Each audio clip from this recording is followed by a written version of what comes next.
hindi nakapamili itong mga PIP level mo. Walang namili ng 1515. Ano mangyayari? Wala na akong PIP level? Ganito po ang mangyayari sa dynamic compression. 6 level nyo, siya po ang magiging PIP level nyo. Na 2% ka lang kanina, magiging 3% yan.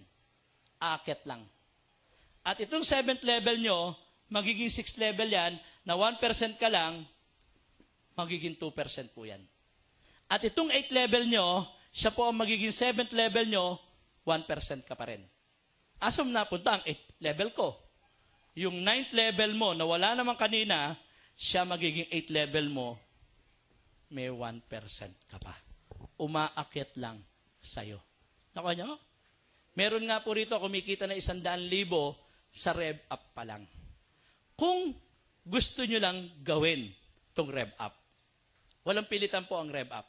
Kung masaya na po kayo rito sa regular rebates nyo, okay na po yan. Kung gusto nyo yan. Kung gusto pang dagdagan, i-maximize mo, mag-rev up po kayo. Okay? Ito, binibigay din every PIP of the month. Katulad din ng rebates natin. Kasi rebates din yan. Malinaw po? Okay? So, maganda po ba rev up? Yung nagandahan, pumalakpak ang nagandahan. Okay.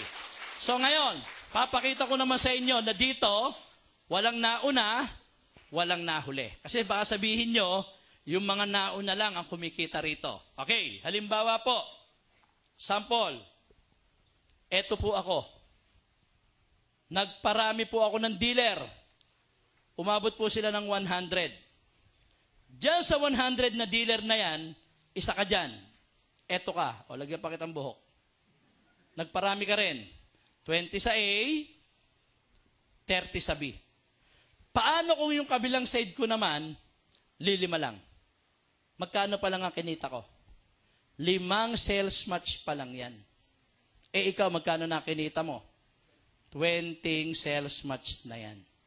Sino mas malaki kinita ngayon? Mas malaki kinita mo kahit nauna ako sa'yo. Kaya dito, walang nauna, walang nahuli. Depende po sa bilis nyo at sipag mo yung laki ng kikitain mo rito. Hindi yung nag-imbita sa'yo, hindi rin ako magpapayaman sa'yo. Kayo rin ang gagawa nito. Ang kasarapan nga lang dito, hindi mo to gagawin na nag-iisa ka. Nandito po kami ng mga nag-imbita sa inyo para suportahan ka, para alalayan ka, para tulungan ka habang ginagawa niyo po ito. Dito gusto ko lang pakita sa inyo na meron tayong seryosong negosyo. Alam niyo ba kapag ginawa niyo to, ang number 1, kalaban mo lang dito, alam niyo kung ano? Sarili mo. Ano po yun? Yun po yung pride. Dito, ibaba mo lang ang pride mo. Asensado ka dito. Tandaan mo sa pride, walang mangyayari dyan. Ilang taong ka nang may pride? Ano na meron ka? Chicken ka pa rin hanggang ngayon. Kaya minsan, alam nyo, nakakasama ng loob. Pag ini-invite ko mga dating kaopisina ko sa Makati, kasi gustong-gusto ko talaga silang tulungan. Kaya lang, every time na inimbita ko sila, iba pa po mga naririnig ko at sinasabi nila sa akin. Pag sinabi ko, pare, gusto mo extra income? Sasabihin lang sa akin, pare, wala akong time dyan. Ang baduy-baduy naman niya. Ang chip-chip, paita plus. Sino kaya chip sa amin dalawa? Eh hanggang ngayon, ganito sahod niya kada buwan. Di ko sila masisisi.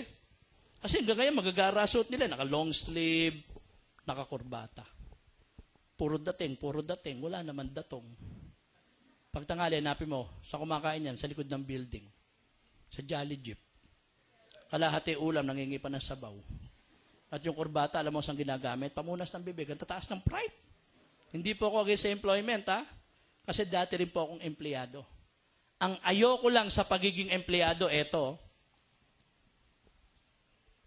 8 to 5. May kakilala ba kayo, pasok alas 8? Yes, mapasok 7:59. Ano yung Superman? Alas 6 yun. Alas 5 uwian nyo, 5:01, bahay ka na? Alas 7 yun. Ilang oras yan? 6 to 8, 2. 8 to 5, siyam. 5 to 7, 2. Ilang oras po ngayon yan? 13. Sa magkanong halaga? 8,000 kada buwan. Tapos nagdududa sa mga kinikita namin dito. Samantalang dito, hindi siya nagduda.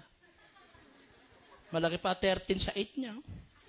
Gano'ng katagal nag-aral yan? 6 na taon sa elementary, 4 na taong high school, 4 na taong college, 14 years nag-aral sa magkanong halaga? 8,000 kada buwan. Di ka na naman nagduda. Malaki pa rin ang 14 sa 8 mo. Magkano minimum ngayon?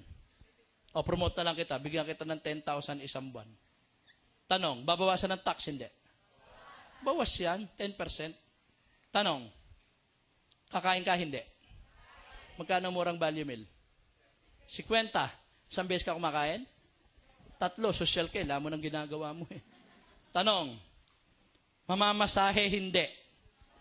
Magkano FX? 30. Uuwi ka? Hindi. Uwi, edi 16 na. 1,800 yan isang buwan. O magkano natin ang sahod mo? 2,700? May pamilya ka? Araw ng linggo, sisimba? Hindi. Sisimba, yung nga lang ang araw na pagpunta mo sa kanya para magpasalamat. O galing sa simbahan, paglabas simbahan, sabi ng anak, naikain tayo sa Jollibee. Ano gagawin mo sa anak mo? Pinakakain ka sa bahay, ayaw mo kumain, kumakapingot ka. Halos matanggal ang tenga ng anak mo, galing ka simbahan, o na? Hindi naman alam na anak mo na wala kang pera. Ang alam lang niya, kumain sa Jollibee. O dalagat binata, araw ng linggo, magde-date? Hindi.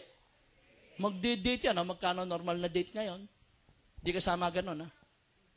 O 500 yun, tama tayo, mga 2 Skyflex sa soft drinks. Lagyan mo 2 straw para kunyari, sweet kayo. O 500 linggo-linggo, ilang linggo sa isang buwan? 4, di 2,000 yun.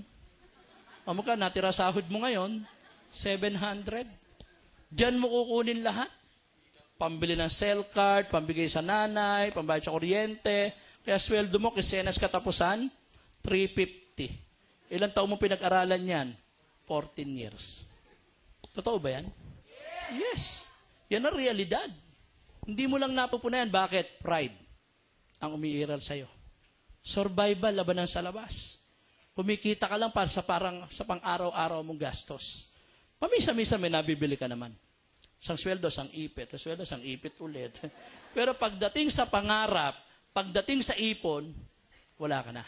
Kinalimutan mo na. Kasi kahit kayo tanungin ko, 20 mil ang sahod mo sa isang kumpanya. Anong posisyon ka kaya sa 20 mil na sahod? Manager. 40 mil ka na isang buwan sa isang kumpanya. Anong posisyon ka? Executive na yan. 50 mil ka na isang buwan sa isang kumpanya. Ano kayang posisyon yan? Depende sa laki ng kumpanya. I-times natin ang 50,000 mo ng isang taon.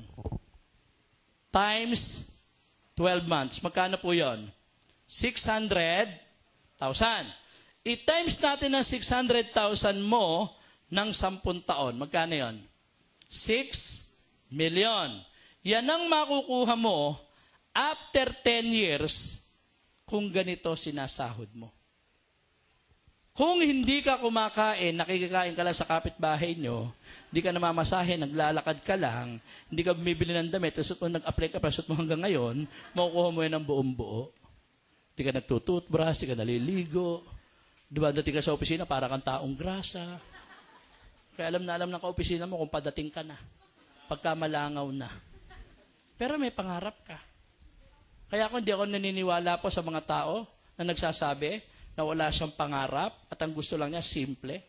Ginawa mo lang simple yan at tinanggal mo lang ang pangarap mo kasi alam mong wala ka nang magagawa. Pero kung binibigyan ka niya ng pagkakataon ulit ngayon, alam kong gustong-gusto mong makuha lahat ng pangarap mo. Hindi na lang para sa'yo, para na lang sa mga mahal mo. Ako sigurado ko, walang tatanggi rito. Kung bibigyan kayo ng pagkakataon ulit ngayon, magkano pong ganito ang gusto mo? House and lot. Mangarap ka na. Yan na lang ang libre sa ibabaw ng mundo. Yung mangarap. 3M. Pwede na sa'yo? House and lot, 3 million? Yes! Sa panahon natin ngayon, magandang bahay na po yan. Di po ba? At alam ko naman, wala naman nag-i-enjoy sa inyo rito sumakay ng tricycle. May nag-i-enjoy ba rito? Pag sumakay ng tricycle, tuwan-tuwa, tumatalong pa. Wala naman, di ba? Lahat tayo gusto magkaroon ng sariling sasakyan. O subukan niyo sumakay ng tricycle na umaga. Nasa unahan mo, mahaba buhok. Basang-basa buhok. Hataw ng hataw sa mukha mo. Pagdating mo sa opisina, basang-basa na mukha mo eh. O 1M na sasakyan, pwede na sa iyan. Yes, ang ganda sasakyan yan. Lalo kung may kurtina sa gilid. Matindi, init. Hindi kaya ng tinte, dapat maglagay kang kurtina. Pag nag-sounds ka, dinig sa labas. Nakaset up ang sounds mo, kaya malakas. Pinakikinggan mo, Matt Monroe, Basil Valdez, mga ganyan, di kita malilimutan. Driver mo, naka-uniform pa. Pag hinanap mo, asawa mo, anak mo, mga nasa likod, nag-iiyakan. At ito importante, hindi dapat mawala yung savings mo. May savings kang ganito sa bangko, pwede na sa'yo? Ang tatag mo niyan. Pati apo mo makikinabang dyan. Malayo ka pa lang, 2 kamay na kaway sa'yo ng manugang mo. Nay, halika na, kakain na tayo, Nay. May 10 million ka. Hindi ka pa kumakain. Tinatanong na ng manugang mo kung ano gusto mong ulam bukas. Nay, ano gusto mong ulam? Pagluluto kita bukas, Nay. May 10 million ka. Pati pag utot mo, bango sa manugang mo. Nay, umutot ka ang bango. May 10 million ka nga. Subukan mo wala kang 10 million. Ayun na naman ang nanay mo, kakain na naman dito yan. Sara mo, gate. Totoo, hindi? Totoo, wala kang 10 million. Pagdating ng mga pamangkin mo galing abroad, ikaw unang hinahanap. Tito, asan ka? Bili mo nga kaming beer, magiinuman kami. Takbo ka naman kasi may sukle. Tito ka, ikaw runner. Nangyayari, hindi? Nangyayari. Kung may 10 million ka, pwede ka utusan ng pamangkin mo, bumiling beer? Baka beer house pa, bilhin ko sa inyo. O magkano pangarap mo ngayon?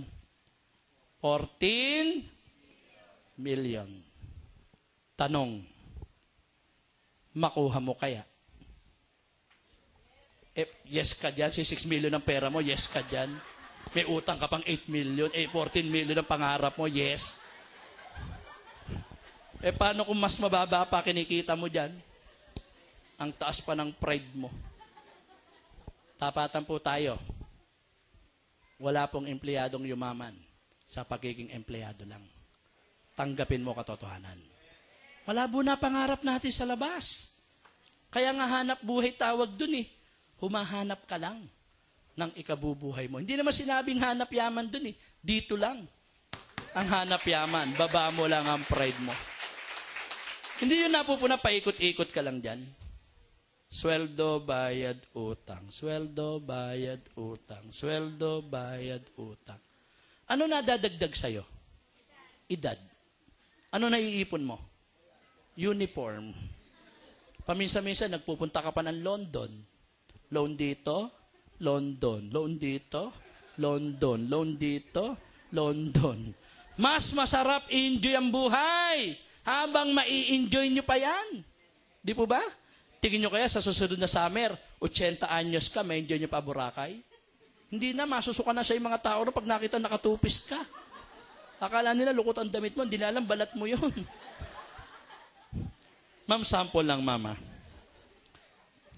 Tawa ka ng tawa dyan. Ikaw pagtatawa na ngayon. Sample lang, ma'am. Gawin kitang 80 anyos ngayon, ma'am. Tapos bigyan ka ng Pajero. O kaya Fortuner. Masaya ka, hindi? Masaya? 80 anyos? Hindi ka na masaya nun. Number 1 pa lang ang aircon nun, nanginginig ka na rin. Tsaka pag sumasakay ka, binubuhat ka na ng mga apo mo. Lola, saan mo gusto? Sa unahan? Sa gitna?